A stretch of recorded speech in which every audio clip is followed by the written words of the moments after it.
జనసంచారం లేని ప్రాంతంలో బైక్ పెట్టి పక్కకు వెళ్ళారా? ఇక బండిపై ఆశలు వదులుకోవాల్సిందే. రాత్రి వేళల్లో ఇంటి ముందు బైక్ పార్క్ చేశారా? ఉదయం షోరూంకు వెళ్ళి కొత్త బండి కొనుక్కోవాల్సిందే. హోటళ్ళు, ఆసుపత్రుల ముందు బైక్ పెట్టి మళ్ళీ వచ్చి చూశారా? అక్కడ మీ వాహనం ఎక్కడా కనిపించదు. పోతే పోయిందిలే, పాత బండే కదా అని వదిలేశారా?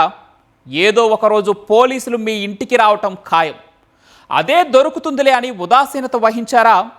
మీరు పెద్ద కేసులో ఇరుక్కోవటం ఖాయం. బైక్ పోయిందన్న బాధలో ఉంటే మళ్ళీ పోలీస్ కేసులేంటి అనుకుంటున్నారా?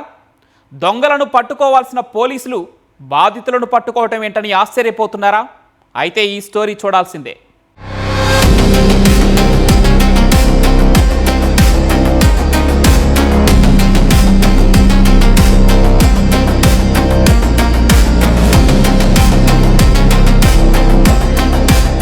బైక్ దొంగతనాలు చేయడంలో వీరిది ఓ ప్రత్యేకమైన స్టైల్.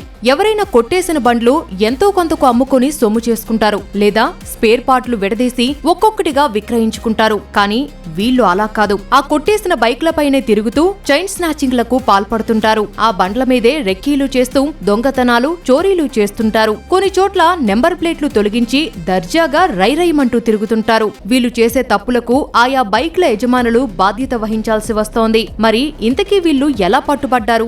ఎక్కడెక్కడ ఎన్నెన్ని బైకులు దొంగలించారు?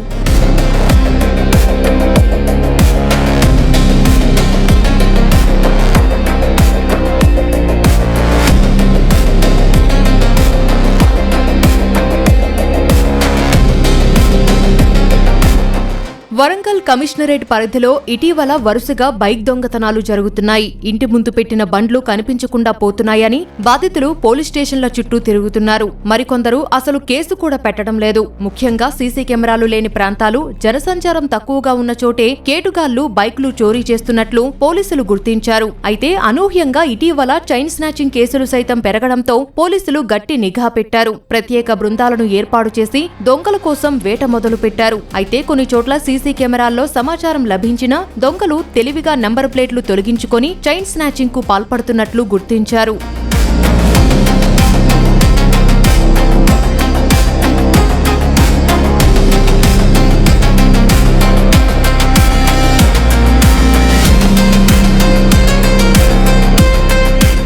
నిందితులను ఎలాగైనా పట్టుకోవాలని సంకల్పించిన పోలీసులు కమిషనరేట్ పరిధిలో విస్తృతంగా వాహనాలు తనిఖీలు చేపట్టారు. ఈ క్రమంలో ఇద్దరు దొంగలు చోరీ చేసిన బైక్ పై తిరుగుతూ పోలీసులకు పట్టుబడ్డారు. వారిని అదుపులోకి తీసుకుని విచారించగా దొంగల ముఠా బాగోతం బయటపడింది. మంచిర్యాల జిల్లాకు చెందిన ప్రశాంత్, సాయి కార్తీక్ ఈ దొంగతనాలు చేస్తున్నట్లు గుర్తించారు. ఉమ్మడి వరంగల్, కరీంనగర్, మెదక్ జిల్లాలతో పాటు హైదరాబాద్ లోనూ వీళ్లు బైక్లు చోరీ చేశారు. నెంబర్ ప్లేట్ తొలగించి కొన్ని తక్కువ ధరకు విక్రయించారు. మరికొన్నింటిని తాము చేసే దొంగతనాలకు వాడుకుంటున్నారు. వీరి నుంచి మొత్తం 28 బైక్లు స్వాధీనం చేసుకున్నారు. ఫస్ట్ పాయింట్, బైక్స్ పోవడం అనేది నార్మలే అని తీసుకోకూడదు. బికాజ్ పోయిన బైక్ వాళ్ళు ఏ నేరం చేయడానికి ఉపయోగించినా కూడా మనకి ఇబ్బంది అవుతుంది.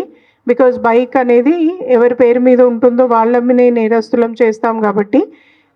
సో ఎక్కడ పార్క్ చేసినా కూడా compulsory steering lock, handle lock ఉండేటట్టు చూడడము. అట్లాగే రాత్రి వేళల్లో లైటింగ్, సీసీ కెమెరాస్ ఉన్న చోట్లనే పార్కింగ్ చేయడము. అట్లాగే చాలాసార్లు తొందరలో తాళం చేయి దానికే పెట్టి తీసుకెళ్ళిపోవడం వల్ల కూడా బైక్స్ దొంగతనానికి గురవుతాయి. అట్లాగే జీపీఎస్ లాంటి ట్రాకింగ్ ఏమైనా పెట్టుకోగలిగితే దాన్ని కూడా పెట్టుకోవడము లాంటిది తప్పకుండా చేయాలి.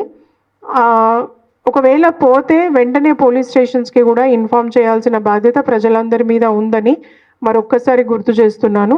అంతేగాక ఎవరైనా మనల్ని అప్రోచ్ అయ్యి 5,000కి 10,000కే బైక్ ఇస్తా అంటే అది ఖచ్చితంగా దొంగలించబడిన వాహనం అనే గుర్తుపెట్టుకోండి. వాహనం చోరీకి గురైన వెంటనే స్టేషన్లో కేసు నమోదు చేయాలని పోలీసులు సూచిస్తున్నారు. లేదంటే వాళ్ళు చేసే నేరాలకు మీరు బాధ్యులు కావాల్సి వస్తుందని హెచ్చరించారు. అలాగే రాత్రిళ్లు బైకులు ఇంట్లో పెట్టుకోవాలని, హ్యాండిల్ లాక్ తప్పనిసరిగా వేసుకోవాలని సూచించారు.